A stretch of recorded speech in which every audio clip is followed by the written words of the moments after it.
அண்மை செய்தியை பார்க்கிறோம்.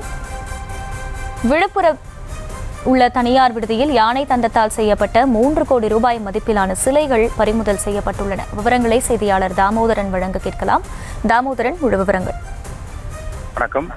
விழுப்புரம் புதிய பேருந்து நிலையம் அருகே உள்ள தனியார் லாட்ஜில் 12 பேர்கள் தங்கியுள்ளதாக வனத்துறை அலுவலருக்கு தகவல் கிடைத்திருந்ததில் திடீர் சோதனை மேற்கொண்டார். அப்பொழுது அவர்கள் அந்த விழுப்புரம் லாட்ஜில் பார்த்தீர்கள் என்றால் ஒரு பெண் உள்ளிட்ட 12 நபர்கள் யானை தந்தத்தால் செய்யப்பட்ட சிறிய 4 பொம்மைகளை, யானை பொம்மைகளை வைத்திருந்தனர்.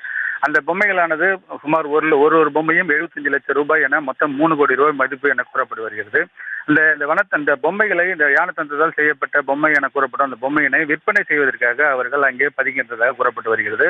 சந்தேகமுற்ற அந்த வனத்துறையினர் அவர்களை விழுப்புரம் உதவி வனத்துறை வன காவலர் பாதுகாப்பு அலுவலகத்தில் அழைத்து வந்து விசாரணை மேற்கொண்டு வருகின்றனர். தற்பொழுது வரை இந்த மாலை பிடிபட்ட அவர்கள் தற்பொழுது வரை இந்த விசாரணையானது செய்யப்பட்டு வருகிறது. அவர்களிடமிருந்து அந்த 3 இருசக்கர வாகனங்கள் மற்றும் ஒரு 4 சக்கர வாகனங்களையும் பறிமுதல் செய்துள்ளனர்.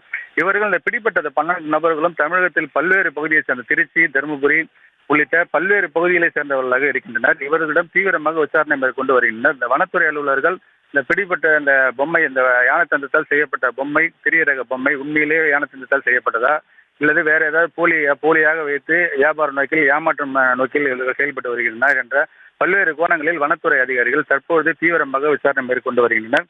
விழுப்புரம் தங்கும் விடுதியில் சுமார் 3 கோடி ரூபாய் மதிப்பிலான அந்த யானை தந்தத்தால் செய்யப்பட்ட பொம்மை பிடிபட்டுள்ளதாக கிடைத்த தகவல் விழுப்புரத்தில் பெரும் பரபரப்பை ஏற்படுத்தியுள்ளது. விவரங்களுக்கு நன்றி தாமோதரன்.